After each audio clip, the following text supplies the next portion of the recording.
Hello, everyone. Happy Sun in Scorpio. Happy fall. So this is, I think it's an exciting time of the year. I really enjoy the leaves turning and the transformation that happens now.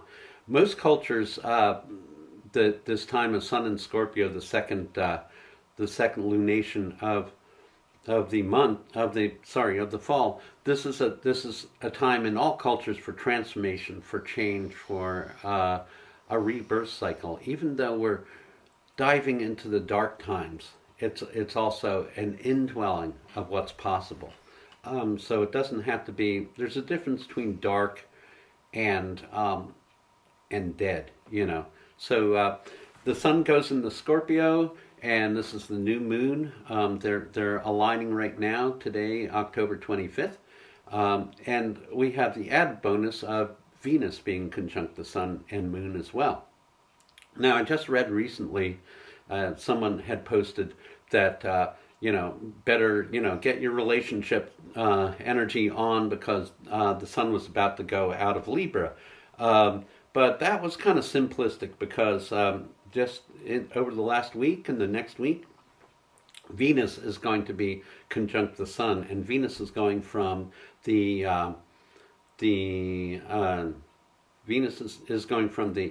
morning star to the evening star as we speak today. And that's a real shift. So there's going to be a great shift in relationships, how we're dealing with our relationships, and the availability of connection. So Sun conjunct Venus, yeah, it happens a lot, but at key times, that conjunction will be magnified, like right now.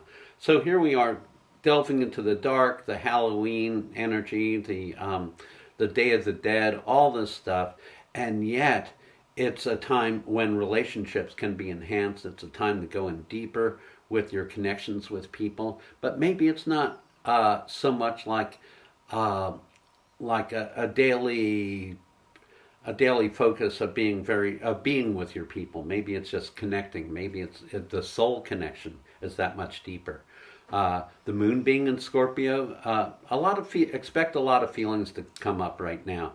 Here in the Northwest, we're suddenly shifting from summer to fall right about now, and the leaves are turning and all that, but it's going into kind of this murky, undercurrent, dark thing. And here, where we're off the grid with our electricity and completely dependent on solar, that's certainly coming to the forefront as well.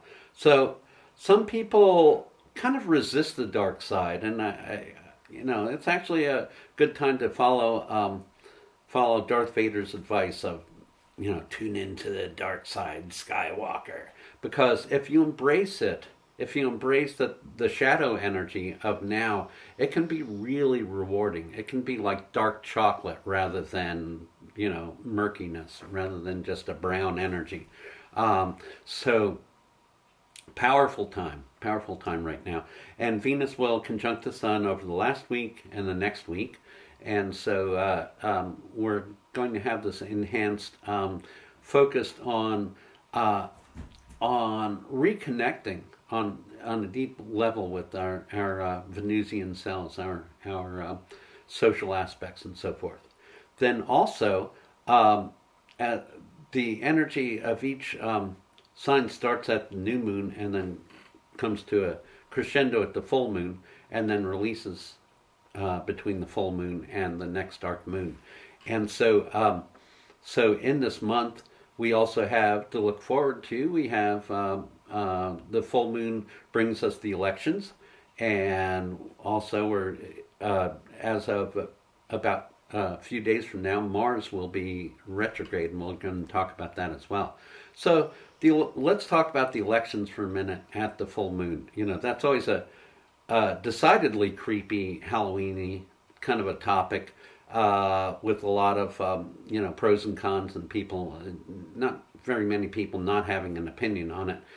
So I'm not going to talk about politics personally, except for to say that Uranus and Saturn have been in square with each other pretty much all year and pretty much last year and starting around the first week of November of 2020, when we know how that went. Uranus has to do with the eccentric, unusual, and things not going as planned, and kind of like the rebellious energy. And then Saturn has to do with like the stabilization and so forth. So this has all been, I just want to use the Australian term, it's all gone wonky. We may see some resolution into New Year as we do, but this energy is still in the air. And what's really important is Saturn is coming out of a retrograde and going direct now. So taking care of the details of Earth plane and your idealistic goals, because Saturn's in Aquarius. This is very comes to the forefront right now. What happens is, as seen from the Earth, planets appear to move backwards sometimes, and that's called a retrograde. And many of us are familiar with Mercury going retrograde 3 times a year for 23 days at a shot. But that was last month's news, and that'll be news into the new year, but not now. Saturn is also retrograde about 5 months out of the year, so you take 2 steps forward, 1 step back, like a little tango. And Saturn in Aquarius, well, it's turning around to a way more positive energy. Now, how that affects elections, well, elections aren't a linear thing where you can say it's going to be good or bad, because it has to do with, our own prejudices and what we want out of the picture. But what we can see with the energy of what's going on is that there's things not going as planned. And meanwhile, you're like, we don't need an astrologer to tell us that things are not going as planned. But it's going to be an exciting wild ride. And this is at the full moon. The election time is right at the full moon. And lots of aspects going on where it's always been dicey all year, and it's going back and forth, and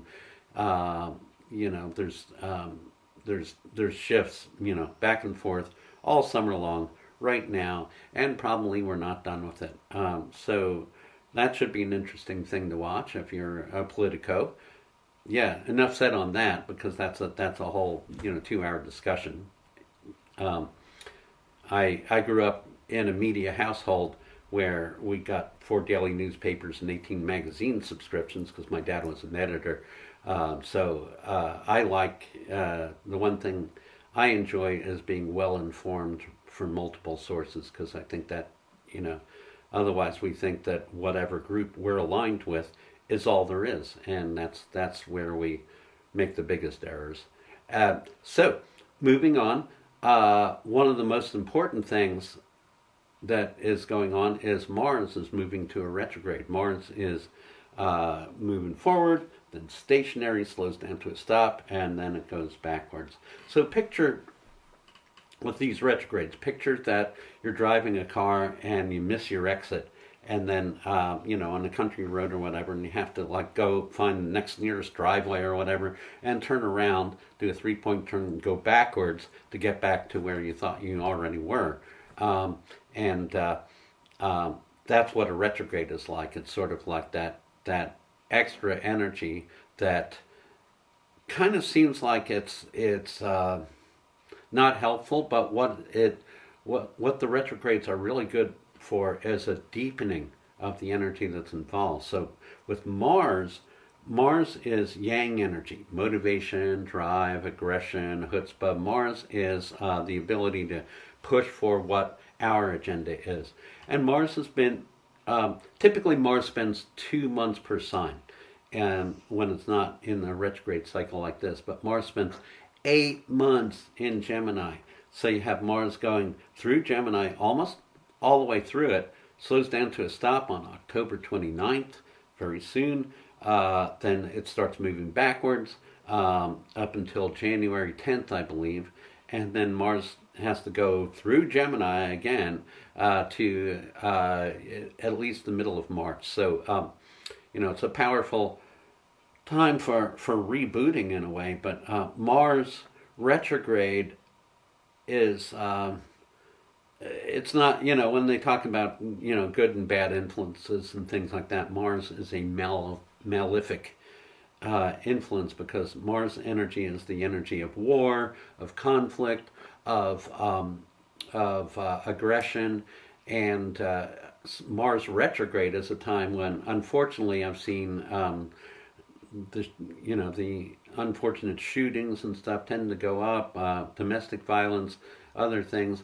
So, of course, if I was you right now, I'd be like, so what's it good for? Because everything has a silver lining, and sometimes there's silver things with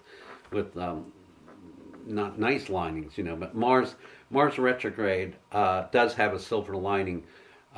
In my professional experience as an astrologer, I've seen Mars retrograde in people's charts as well as, in the transits.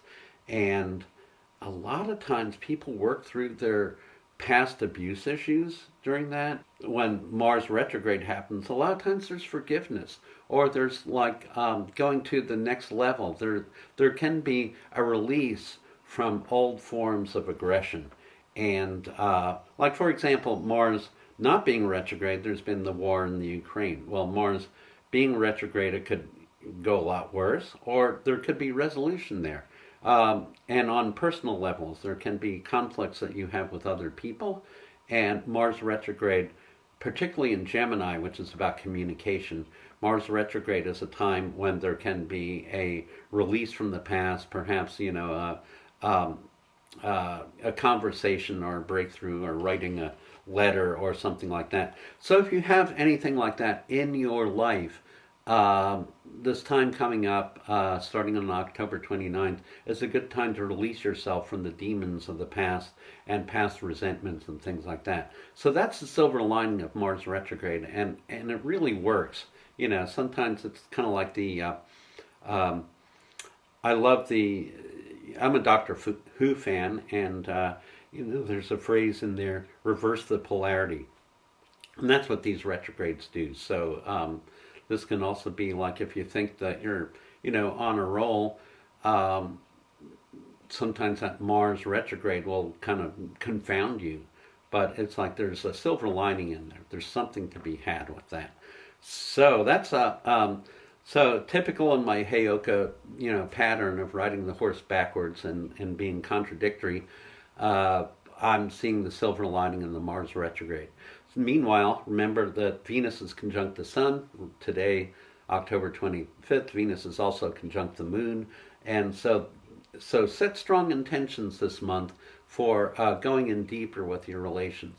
And perhaps the Mars retrograde is also an admonition to let go of those relationships that no longer serve, to allow things to die or slumber, without denial, just with motivation towards creating something new. So there's a lot going on this month. Jupiter will slow down to a stop and move in, go direct.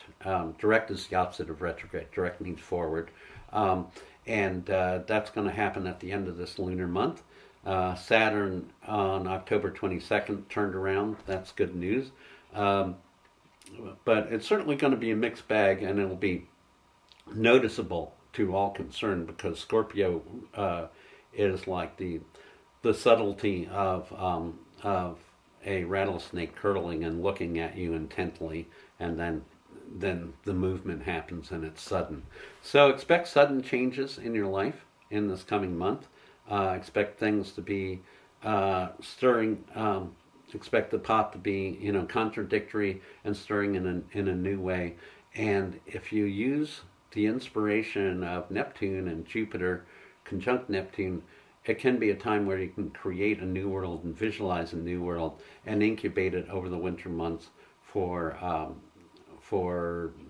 joy in the spring.